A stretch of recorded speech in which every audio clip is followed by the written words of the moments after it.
Retirement used to feel like a destination. You worked for decades. You saved steadily. You paid down the house. You reached a point where work could slow and life could become lighter. That was the promise. Not wealth, not luxury, just enough security to stop depending on a paycheck. But that promise is weakening. For a growing number of people, retirement no longer feels delayed. It feels unstable, fragile, or completely unrealistic. That is why retirement is becoming impossible. Not because people forgot to plan, because the system that used to make retirement thinkable has been changing underneath them. People usually explain retirement problems in moral terms. People didn't save enough. They started too late. They spent too much. They failed to invest properly. At the individual level, those things can matter, but they do not explain the scale of the problem. Because if retirement insecurity were just about bad personal choices, the pressure would look random. It doesn't. It looks widespread. Housing costs rose. Healthcare costs rose. Insurance costs rose. Life expectancy changed. Returns became more uneven. Pensions weakened. Debt lasted longer. And ordinary wages lost purchasing power against the things that create long-term security. That is not random failure. That is structural drift. Retirement is not just about age. It is about financial independence from labor. That means retirement depends on one core shift at some point. Assets, savings, or guaranteed income must replace work. That is the threshold. As long as labor income remains necessary, retirement does not really exist. So the real question is not did people save something? It is did they build enough non-labor support to survive rising costs and uncertainty? That threshold has become harder to reach. Because retirement was always more than a savings habit. It was a system outcome. A system where wages, housing, pensions, asset growth, and public support once worked together more effectively than they do now. One major reason retirement is becoming harder is that old support structures weaken. For much of the 20th century, many workers expected some combination of a pension, home equity, government retirement income, and lower living costs later in life. That model created stability. Even if people were not wealthy, they could often imagine a manageable exit from work. Now that structure is weaker. Defined benefit pensions became less common. More retirement planning shifted onto individuals. Market exposure increased. Responsibility became more personalized. That sounds empowering in theory, but in practice, it means more people must build retirement security alone inside a more expensive and more unstable economy. That is a much harder task. Retirement used to be supported by a simpler conversion. You worked, you saved, and over time the savings could become security.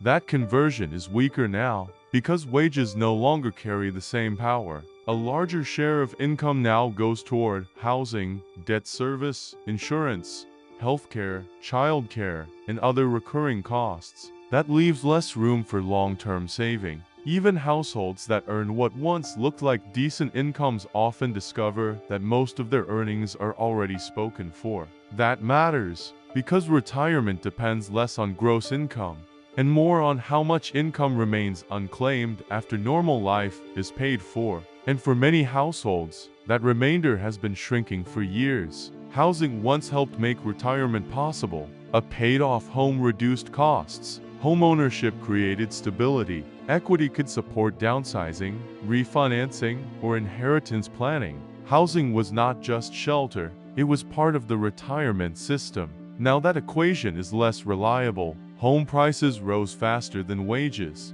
Entry costs rose. Rents rose. Insurance rose. Maintenance rose. Property taxes rose in many places. And for younger generations, ownership became harder to reach at all. That means a growing number of people will enter later life without one of the strongest stabilizers previous generations relied on. And if retirement arrives without housing security, it becomes much harder to fund the rest. Retirement is difficult enough when everyday costs are predictable, but healthcare makes the problem much more uncertain. Because retirement planning does not only require estimating ordinary life, It requires estimating what care, medication, specialists, support, and aging itself may eventually cost. That is deeply difficult. And when healthcare systems are expensive, fragmented, or unpredictable, people save more cautiously, delay retirement, or fear using the assets they already built. This matters because retirement is not only about having money, it is about confidence. Confidence that your later years will not be financially destroyed by risk. When healthcare remains expensive, that confidence weakens. And when confidence weakens, retirement gets pushed further away.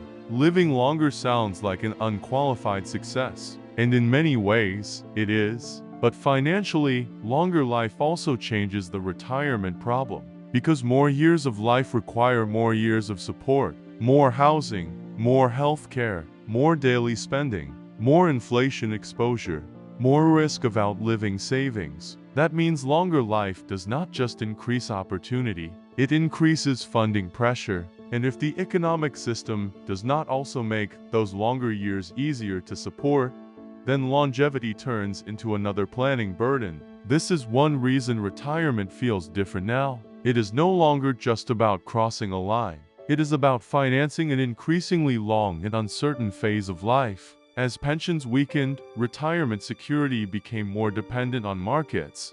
That changed the emotional structure of retirement. Instead of expecting a guaranteed income stream, many people now depend on investment returns, market timing, asset appreciation, and withdrawal strategies. That introduces fragility. Because markets do not move in straight lines, a person close to retirement can be hit by a major downturn, higher inflation, weak returns, or rising costs at exactly the wrong time. That makes retirement feel conditional.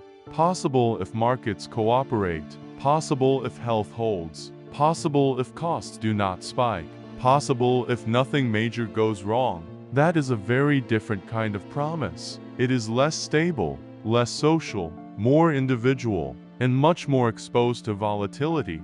Debt used to be more concentrated earlier in life. Now it often follows people much longer. Mortgages last longer. Student debt lasts longer. Consumer debt lingers. Financial recovery takes longer after setbacks.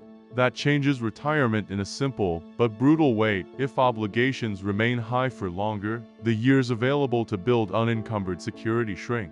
And if older households still carry heavy repayment burdens, their transition out of work becomes far more difficult. Because retirement only works well when fixed obligations are low enough for non-labor income to carry them. If debt remains heavy, retirement stops feeling like an earned phase of life.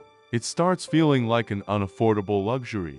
Inflation does not only raise prices today, it makes the future harder to estimate. A retirement plan depends on assumptions: how much things will cost, how long savings will last, what returns will look like, what healthcare may demand, and how far fixed income can stretch. When inflation becomes more volatile, those assumptions weaken. That changes behavior. People save more fearfully, delay retirement longer, stay invested more nervously, work later than expected, spend less even when they technically could retire. This is important because retirement is partly mathematical, but it is also psychological, and inflation damages both. It reduces purchasing power, and it reduces confidence in the reliability of long-term plans. Retirement is not disappearing equally. That is a crucial point. For households with strong asset ownership, retirement may remain difficult but manageable. For households dependent mostly on wages, it becomes much harder.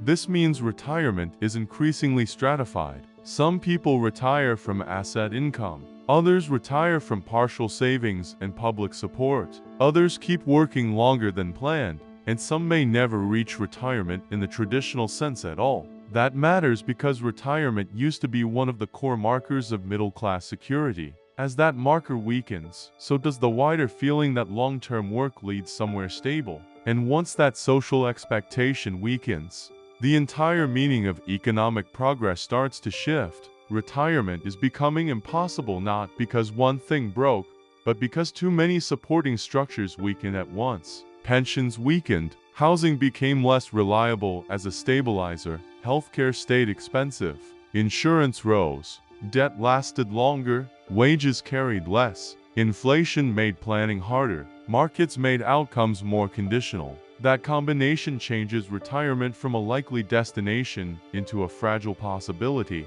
That is the deeper pattern.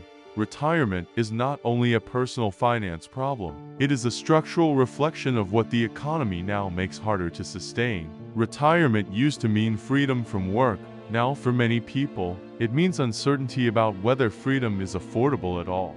That is the real shift. Not that people stopped caring about the future, but that the path to a secure future became more expensive, more individualized, and more unstable.